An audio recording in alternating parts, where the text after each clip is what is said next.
Bem-vindos ao primeiro episódio do PreparaCast, o podcast da Academia Digital que te prepara para a residência médica e para a vida. E hoje, nesse primeiro episódio, temos dois convidados muito importantes dentro da instituição e do ensino para a gente falar sobre um tema sempre pedido, por alunos, enfim, candidatos aqui à prova de residência. Então, a gente vai falar hoje sobre a nossa prova de residência do Hospital Israelita Albert Einstein. E para isso, a gente trouxe aqui Alexandre e Renato. Muito obrigada pela presença. Queria que vocês se apresentassem, por favor. Olá, Fernanda. Meu nome é Renato Carreiro. Eu sou hoje coordenador da Coreme, da residência médica aqui do Einstein, e também tenho um trabalho de gerencial de alguns produtos de ensino dentro do ensino Einstein. Bom, obrigado pela oportunidade, Fernanda. Eu sou Alexandre Holthausen, sou cardiologista. Eu estou no Einstein desde 1997. Eu já tive diferentes papéis aqui e hoje eu ocupo a posição de diretor superintendente de ensino e consultoria. Bom, então para quem está acompanhando a gente, vocês já viram que realmente são convidados que vão trazer informações relevantes para você que está nesse momento da sua vida se preparando para prestar a prova de residência ou está na dúvida se você presta ou não. E aí, para começar esse assunto, Renato, queria te perguntar como que surgiu o programa de residência médica aqui no Einstein? Muito bom. O programa de residência médica começou com o primeiro programa de medicina intensiva em 2004 e esse programa foi logo seguido por mais novos programas de residência que, uma vez percebido que existia a possibilidade da formação de especialistas em diferentes áreas. Então, na sequência, acho que em 2007 começou o programa de residência em pediatria e outros, e culminando agora em 2024 para 2025, a gente temos 23 programas de residência, sendo que 13 deles são de acesso direto e 10 de pré-requisito. Se eu puder fazer uma inserção, na ocasião deste lançamento do programa de terapia intensiva, eu era médico da terapia intensiva, né? E uma questão que até hoje ela às vezes se apresenta, e na época ela era muito, muito evidente, é se um hospital privado conseguiria ter um bom programa de residência médica, né? Como é que os pacientes aceitariam isso, se os alunos realmente conseguiriam estar genuinamente inseridos na prática. E nós nos fazíamos essa pergunta na época, então nós cuidávamos dos residentes, né? Então, dois componentes estavam na nossa cabeça para responder essa pergunta, né? Se rodar uma residência no hospital privado teria problemas, né? Então, um era campo de estágio, e a gente cada vez mais tem campos de estágios públicos, né? E o nosso residente aqui, em todas as áreas, não só na terapia intensiva, ele passa por todos esses campos de estágio. Ele tem uma formação que, por um lado, ele vê a melhor tecnologia, a melhor disponibilidade de exames, de remédios. Do outro lado, ele vê a realidade do Sistema Único de Saúde brasileiro. O outro ponto é se o paciente privado, né, aceitaria esse residente. E rapidamente o nosso paciente passou a pedir a presença do residente. Por vários motivos, né? O residente é aquele que está mais ávido para aprender e se interessa muito pelo caso. Ele é saído da escola de medicina, então ele está naquela fase de muito estímulo, ele gosta de interagir com o paciente, com as famílias, ele é muito cuidadoso, ele revê o prontuário várias vezes. Então, aquilo se mostrou rapidamente um ativo para a gente, né? Então, na esteira desse primeiro programa, como o Renato falou, muitos outros vieram muito pelo sucesso desse medicina intensiva, né? E puxando um pouco disso que você falou, então, para quem está na dúvida, né, se vai prestar prova ou não vai, qual que é a importância da residência médica, né, para um ingresso de medicina? Eu vou começar falando do curso de medicina, né? Então, é crucial que todos aqueles que possam façam um bom curso de medicina. Mesmo com um bom curso de medicina, com uma boa formação, o indivíduo sai um generalista e ele muito provavelmente ele sai incompleto para a prática segura da medicina, né? Eu não estou me referindo aqui só a adquirir uma especialidade, né? Mas conseguir ter segurança, conseguir ter firmeza, o preparo para encarar as diferentes situações. Não adianta a gente esconder o fato. Medicina é uma área muito vasta, não existe um só médico no planeta que consiga dominar uma percentagem grande do que existe em medicina, e mesmo com a especialização ela continua sendo muito desafiadora, e a residência é a forma de formação complementar ao que foi visto neste bom curso de medicina, para deixar o indivíduo realmente habilitado para a sua prática. Não tem muitas outras formas, né? Nós estamos falando de algo que depende de tempo, depende de intensidade, depende de volume e depende de outro ponto, que é o residente gradativamente ganhar autonomia à medida que ele adquire as competências necessárias para tal. Se me permite complementar, na verdade não, mas somar aquilo que o Alexandre comentou, comprovadamente a melhor forma de você adquirir competência é você praticar sob supervisão.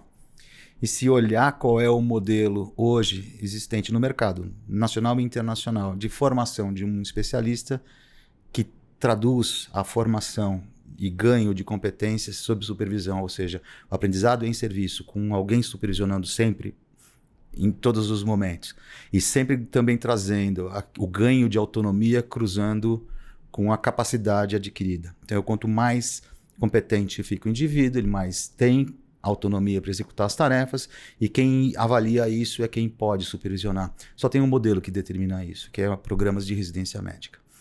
Evidentemente, programas de residência médica que têm esses atributos na sua formação como programa, né? Então, são 2.880 horas por ano para você ter os anos especificamente de cada uma das especialidades, cada ano de residência médica em cada especialidade. Então, é um tempo bastante robusto dedicado a esse tipo de formação. Eu não conheço outro modelo que dê esse tipo de entrega para formar um especialista. Então, é por isso. Eu tô convencido que o programa de residência médica é a melhor forma de formar especialista.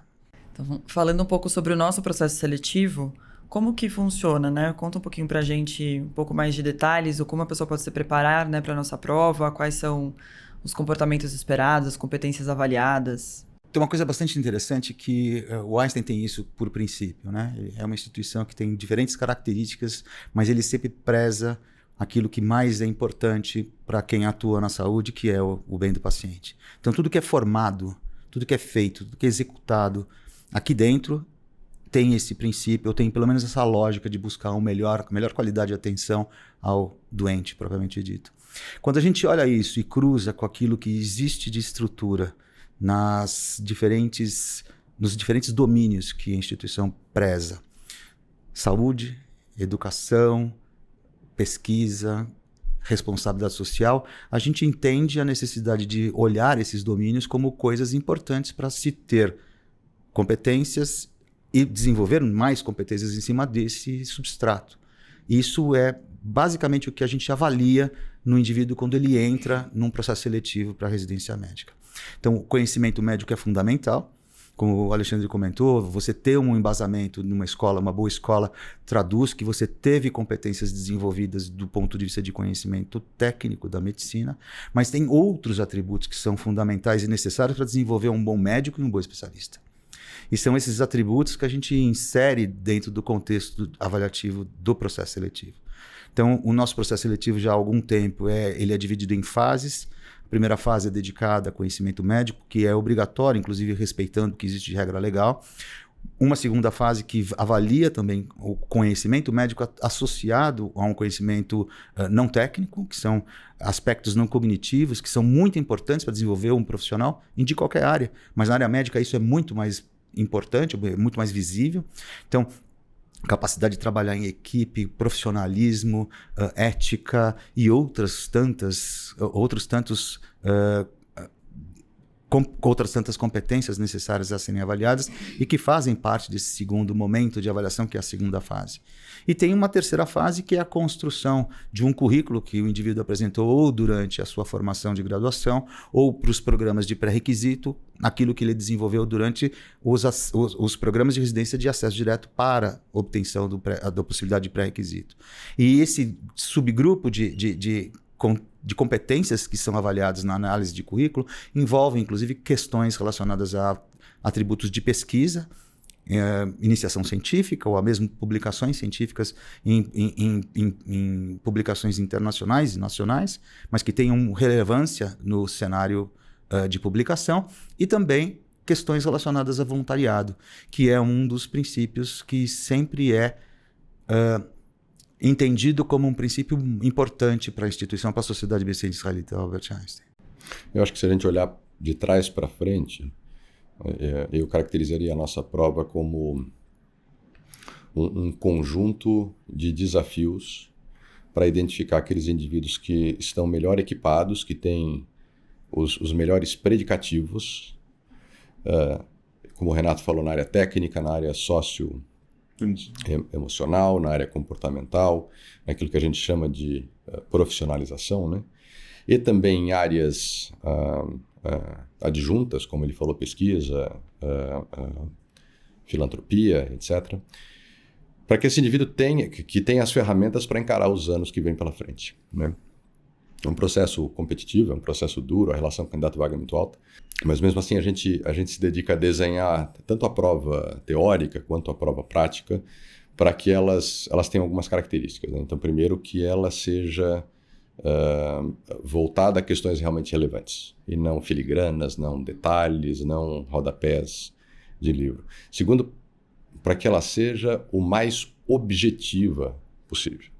E, obviamente, quando eu tenho uma questão de múltipla escolha, ela é objetiva, mas mesmo a nossa prova prática, ela é padronizada, nós temos OSCs, nós temos cenários que são padronizados, e esse é um outro lado da instituição, né? Nós fazemos simulação realística há muitos anos e provavelmente é a melhor instituição da América Latina em simulação realística, então a gente tem muita competência interna aqui para preparar esse cenário, e quando chega lá na fase de análise de currículo também a gente costuma pontuar os candidatos de forma bastante objetiva. Então no fim do dia a gente não quer reprodução de indivíduos, mas a gente quer um conjunto de indivíduos que seja forte nessas competências para poder encarar a jornada aqui com a gente. E quando a gente pensa, então, num residente, né, nosso, o que é esperado, né? Vocês já falaram um pouco dessas competências, enfim, mas de características de um bom residente, como vocês classificariam um bom residente? Bom, começa aqui com uma boa entrada, a chance de você ter uma evolução ao longo do tempo é melhor do que pessoas que não têm tanta qualificação, que você vai precisar aumentar a capacitação desses indivíduos ao longo do tempo. Mas o importante é ver a modificação do indivíduo, que ele entra basicamente um generalista, um indivíduo que tem uma formação não especializada, num indivíduo com uma formação especializada com todos os atributos para se transformar num indivíduo que me atenderia. Então, esse ponto é o ponto que talvez seja mais interessante.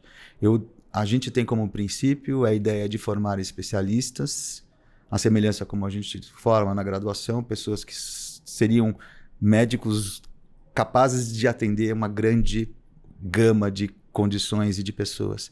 E da mesma forma, um especialista que tem essa mesma capacitação técnica, talvez um pouco mais sutil, porque ele já tem um aprofundamento naquela área, naquela matéria, mas que ele passaria a ser facilmente indicado como um profissional para atender as pessoas que estão fazendo parte da sua apresentação, da sua formação e desse contexto. O residente é avaliado sistematicamente. Esse é um ponto muito importante. Da mesma forma que a gente entende que ele tem um percurso a cumprir, esse percurso é feito por ganho de competência. Esse ganho de competência é necessariamente um ponto em que você avalia o indivíduo e vê a condição dele passar para o próximo degrau. E isso faz com que ele se transforme cada vez mais naquilo que a gente deseja ao longo dessa curva de formação do indivíduo. Eu acho que todo mundo entende facilmente o que significa a primeira fase, né? Então são questões de múltipla escolha sobre medicina geral, ou se a gente estiver fazendo alguma coisa que não seja acesso direto, sobre a fase anterior, né? As fases subsequentes, elas parecem um pouco mais nebulosas, né? Mas de novo, se a gente olhar o que é esperado de um médico, né? Então a gente está falando de resiliência, capacidade de aprender sozinho, né? Flexibilidade, capacidade de trabalhar em grupo, autonomia ajustada à sua fase de vida, né? Comportamento ético. Aí vocês podem perguntar, bom, mas como é que essas coisas que parecem tão subjetivas são avaliáveis? E aí entra o cenário, né? Entra o avaliador, naturalmente, que aqui nós temos um time de pessoas muito experientes para essa função, mas também os cenários. Os cenários, eles são feitos para conseguir capturar esses traços, né? E aí o resto é o que o indivíduo deixou de rastros na vida, né? Atividades documentáveis que nos mostrem que ele se ocupou com outras coisas além de, bem, entre aspas, simplesmente estudar medicina, né? E que são coisas complementares e super importantes. Então, eu acho que essa é uma descrição boa da nossa prova. Pensando, né, num bom residente, eu sempre lembro um exemplo da minha vida quando eu estava na residência de clínica. Ao final da residência, eu lembro de um colega meu que eu chamava ele de up-to-date ambulante, porque ele sabia absolutamente muito, assim, bastante medicina, tecnicamente. Eu lembro muito dele conversar comigo falando: hoje, depois de 2 anos, eu entendo que para ser um bom médico, não basta saber só, né, o conhecimento de medicina. Então, acho que isso é muito do que a gente valoriza aqui, né, como instituição, e o perfil de pessoas que a gente quer ter conosco. E aí, falando então um pouco, por que vir fazer residência aqui com a gente, né? Por que estar dentro da SBBy, sentado aqui com a gente, conversando no próximo podcast? A gente avalia a escola para os filhos, a faculdade, as residências, eu acho que de uma forma muitas vezes um tanto subjetiva e até algo emocional. Então a gente fala que uma residência é boa porque ela é antiga, porque ela é famosa, porque ela é associada a uma escola que a gente acha que é boa e a gente acha que é boa porque ela é antiga, porque ela é famosa. Do nosso ponto de vista, existem marcadores objetivos para que os candidatos avaliem as residências para as quais eles vão prestar. Eu falo as no plural porque é a norma quase, é muito comum que um indivíduo preste prova para vários lugares às vezes, né? E aí a gente tem alguns componentes. Um deles é o projeto pedagógico da residência, né? E esses projetos são ou deveriam ser, na maior parte dos casos, públicos. Então é fácil consultar qual é o projeto pedagógico de uma residência. Depois a gente tem o corpo clínico / corpo docente desta residência. Quem são as pessoas que verdadeiramente estão envolvidas no suporte à formação destes médicos?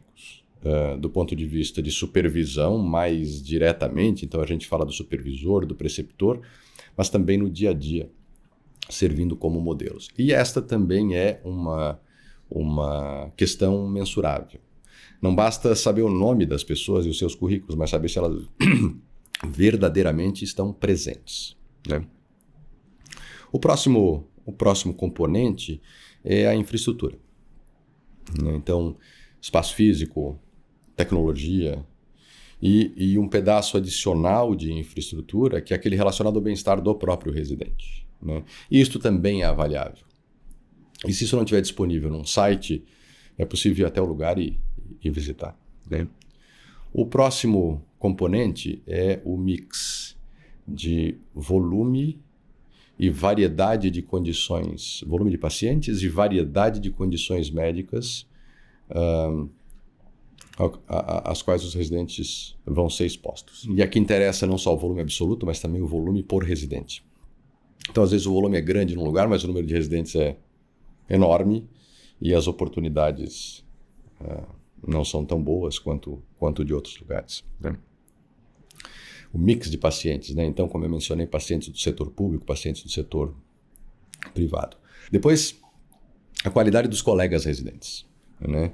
E aí, como é que a gente faz para saber isso, né? Então, a gente tem que olhar para o processo seletivo, né? Se esse processo seletivo tiver bons princípios, bons fundamentos, e se a sua relação candidato-vaga for muito alta, a chance de, no final, termos um grupo bom de residentes é maior. E isso é super importante porque a gente trabalha em grupo e a gente não aprende sozinho.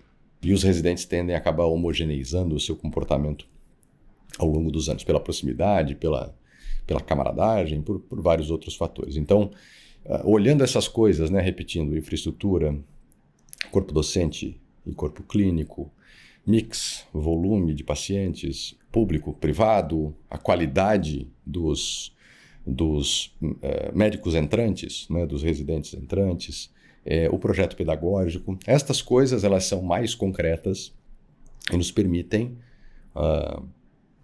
avaliar o programa. Aí depois tem um tempero que depende muito daquilo que o indivíduo quer da sua carreira.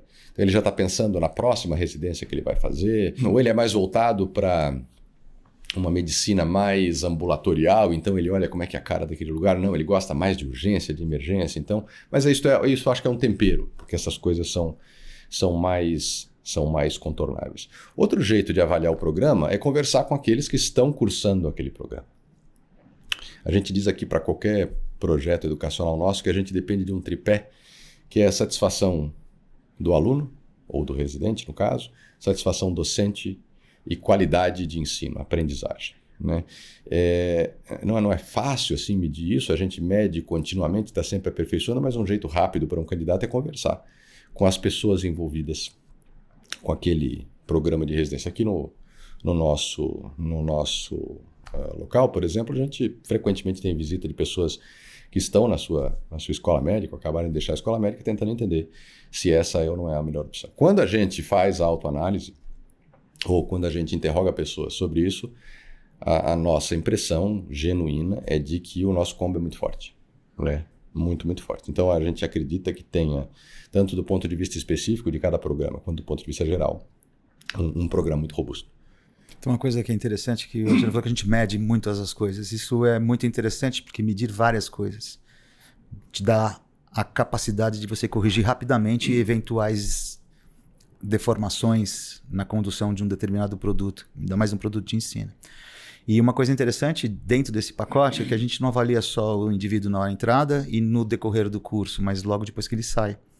Então, os egressos dos programas de residência médica, muitos deles contribuem com informações a respeito de como é que foi a sua formação individual e como que foi a sua formação no coletivo do seu programa de residência em relação aos demais produtos que fazem interface com a residência médica e o programa de residência médica. E a gente tem respostas muito favoráveis. Evidentemente, existem excelentes residências, programas de residência médica espalhados na cidade de São Paulo e fora da cidade de São Paulo. Todos eles, muitos deles muito bem conceituados.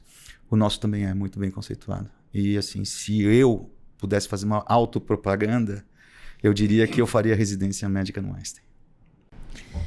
Uma coisa até que você comentou, Alexandre, sobre pensar a médio prazo, pelo menos, né? Acho que médio e longo prazo, às vezes quando a gente está nessa fase, talvez o candidato não pense muito nisso, né? Tem aquela coisa imediata que eu só penso agora, eu quero passar nesse momento na residência. Mas aqui, até durante a mentoria que eu faço com alguns residentes aqui, a gente conversa bastante sobre isso, né? Também sobre planejamento de médio e longo prazo, o que você quer, né? Quais são os próximos passos. Então, acho que esse acompanhamento também longitudinal aqui, de carreira, a gente tem bastante ao longo da residência aqui, eu vejo como um diferencial. Bom. E aí, para finalizar, eu gostaria que vocês deixassem uma dica para quem está nos vendo e ouvindo, né? Sobre esse momento, para quem quer ser nosso residente, qual que é a dica que vocês deixam? Bom, acho que depois de tudo que a gente conversou a respeito, a gente entende como mais importante é justamente a formação global do indivíduo. É ter um indivíduo que tem uma característica de formação não só de conhecimento técnico, conhecimento médico, mas também que tenha a capacidade de identificar e de mostrar competências que são próprias do indivíduo, né? Como trabalhar em equipe, como respeitar as pessoas, como ter características humanitárias que a gente acha que são significativas e importantes para o indivíduo como um todo, não só no médico, não só o especialista. E isso é o que a gente tenta ler em todas as nossas fases de processo seletivo, de uma maneira ou de outra. Como dica, que venham os melhores candidatos e a gente gostaria muito de retê-los todos aqui, independente de onde vierem. A residência é um processo duro, né? Eu já mencionei, todo mundo sabe, o tamanho, o volume de conteúdo em medicina, né? Mas tem um aspecto que é muito relevante, que é a competição, né? Então, a residência, ela não é apenas uma prova classificatória, ela é uma prova eliminatória. No ano passado, nós tivemos mais de 4.000 candidatos para menos de 100 vagas, né? E esses indivíduos que vêm para a prova já vêm de uma seleção natural, então são candidatos fortes, é uma amostra enriquecida com candidatos fortes, né? Eu acho que a primeira coisa, pode parecer até meio paradoxal depois do que eu acabei de dizer, mas é ter calma, né? É ter calma e ter um plano. Então, este é um processo como qualquer outro e ele precisa de um plano, né? Precisa começar cedo. Não dá para imaginar que com 6 meses de preparação em cima de um tempo que não foi usado para isso, a gente vai conseguir competir com alguém que está fazendo isso há muito mais tempo, né? A outra dica, assim, não dá para dourar a pílula. Quem não estuda não passa. Simples assim, pelo menos nas residências competitivas. E se você acha que está estudando bastante, sempre tem um camarada ali do lado que está estudando mais. Né? Como este é um processo de longo prazo, né?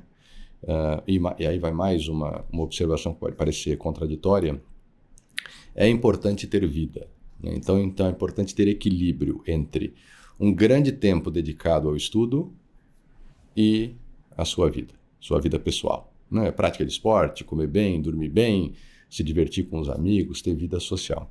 E aí eu volto para o plano, né? Porque sem plano isso não vai acontecer. E se isso não acontecer, vai chegar um momento que a necessidade de estudar começa a invadir sua vida pessoal e a sua vida pessoal começa a invadir a necessidade de estudar e a gente não vai fazer nenhuma coisa nem outra. O sujeito se frustra e não passa na prova. Então este plano ele é essencial.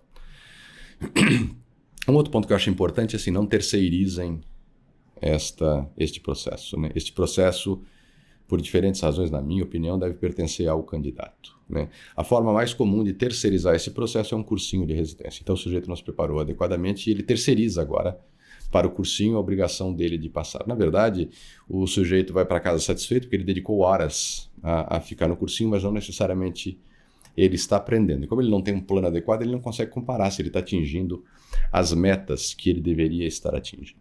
Né? Depois uma dica desse conceito de estudar. Estudar é, claro, ler e olhar papers, olhar livros, artigos, etc., resumos, mas tem outras coisas neste estudar. Né? Então, aquele camarada que faz um bom estágio no seu internato, ele está estudando. Né? Nada melhor para a nossa memória do que aprender praticando. Né? Então, se cada vez que o indivíduo olhar um conjunto de casos no dia, ele selecionar 1 ou 2 casos para fazer um resumo, uma revisão de pontos importantes para aquela condição, para aquele paciente, sem perceber de uma forma muito menos dolorosa, ele vai adquirindo conhecimento. Então, fazer um bom estágio prático, mas não ser um passageiro no estágio prático. Né? O sujeito tem que ser um elemento ativo, além de ser participativo no próprio estágio, aquele indivíduo que chega na hora, vê os seus pacientes, faz uma boa evolução, faz uma boa prescrição, mas reservar tempo na sua agenda para conseguir trazer aquilo para o mundo teórico. Né? A gente falou antes da prova de residência e ela é um combo de teste teórico com teste prático. Né? E isto é muito mais fácil de aprender quando a gente tem essas coisas integradas. Um terceiro componente do estudar está relacionado a praticar para as provas. Idealmente para aquelas provas que o indivíduo já escolheu fazer. Né? A internet está cheia aí de questões, né, que podem ser compradas, podem ser obtidas sem custo. Às vezes vale a pena comprar as apostilas de um desses cursinhos, porque eles têm um banco de questões. A nossa própria academia digital está montando um banco de questões. E essas questões, elas são importantes por vários aspectos, de novo, na minha opinião. Primeiro, porque a gente, ao fazer as questões, é obrigado a se desafiar e testar aquele conhecimento. Segundo, porque a gente vai perdendo o receio de fazer prova. Né? Terceiro, a gente vai cronometrando quanto tempo a gente leva para fazer determinada prova. A gente sabe que vai ter um número de questões, um determinado tempo, e calma durante a prova é super importante e o controle do tempo é essencial para a calma. Agora, esse aspecto das questões ele só vai funcionar se das questões a gente for para a fonte e da fonte a gente voltar para as questões. Então, a gente precisa ter ou questões comentadas ou a gente precisa ter material didático junto das questões para que a gente não fique só sabendo aquela questão, e sim a gente fique sabendo aquele assunto. Eu acho o seguinte, o sujeito que estuda e se compromete, passa. Pode não passar exatamente naquela residência que ele queria, mas ele vai passar numa boa residência. Né? Porque, de novo, se tem um cara do lado que está estudando bastante, também tem muita gente que não está fazendo esse plano, ou que está terceirizando para o cursinho. Tem um trabalho interessante na literatura que mostra que a diferença em aprovações nas residências no Brasil, daqueles que fazem e daqueles que não fazem cursinho, é desprezível. Né? Então a gente tem que ver como é que a gente usa o tempo. O curso de medicina é um curso exaustivo, toma muito tempo. O internato deve ter pelo menos 40 horas semanais. A gente tem que estudar além do tempo que está lá dentro, né? Estuda à noite, estuda final de semana, estuda em férias. Mas se a gente não tiver o plano, não vai caber nessas horas, né? E em vários momentos eu acho que o aluno vai se sentir perdido. E aí, de novo, é por isso que é importante ter um esquema, ter um caminho, né? Ter um design para poder seguir. Cada vez que estiver perdido, ele volta lá para aquele design. Estou seguindo o meu plano? Não estou seguindo o meu plano. O que eu preciso fazer para arrumar? Rapidamente o sujeito vai ver resultados. Ele vai ver que ele fazia uma prova de determinado hospital e ele tirava 45 pontos de 100. Daqui a pouco ele está vendo que ele tira 60 pontos de 100. E aí essa é outra coisa importante, olhar os resultados pregressos, porque essas provas são mais ou menos comparáveis à mesma instituição ao longo do tempo. Olha, eu sei que para entrar aqui eu preciso 75% da prova. Então, para ter uma calibração também, isso traz calma, né? Eu estou com 60 pontos, eu preciso fazer 75, o que eu preciso fazer para chegar lá? E vai olhando por áreas. Eu estou muito bem em medicina interna, eu ainda tenho chão aqui em pediatria. Ou medicina da família e comunidade, eu ainda estou ficando para trás, né? Então, se a gente tiver esse arcabouço, eu acho que vai mais fácil, né? Quando a gente olha de novo de trás para frente, quem entra aqui no Einstein é obviamente um indivíduo que é estudioso, é um indivíduo que fez o seu bom internato, mas sobretudo é um indivíduo que fez um plano para passar na prova de residência. Muito bom. Eu queria só deixar aqui como complemento também uma dica minha. Eu acho que todo mundo tem seu lugar na fila. Então uma hora vai chegar a sua vez, né? Mas se você não tiver feito esse plano que o Alexandre comentou, se você não for resiliente, porque é todo um processo, né? Então não é uma coisa que do dia para a noite você resolveu que você quer prestar a prova de residência e passar, né, no 28º melhor hospital do mundo. Você não vai passar, né, do dia pra noite. Você precisa realmente se preparar e fazer. E talvez, se essa não for a sua vez, você não conseguiu atingir esses objetivos, se você realmente quer, não desista, né? Continua que daqui a pouco chega a sua vez na fila e você vai estar aqui cursando a melhor residência com a gente. E se eu puder fazer um complemento, né? Dá muito trabalho entrar em boas residências e aqui, no caso do Einstein, não é exceção. Quando a gente olha agora os nossos egressos, eles estão conseguindo excelentes colocações no mercado, dentro ou fora do Brasil. Eu não vou diminuir aqui a dificuldade de passar uma prova de título, mas tem tido resultados excelentes nas provas de título de especialidade. Então, a entrega aqui é muito forte. E se a gente olhar o durante, a gente vê que a gente tem um residente satisfeito.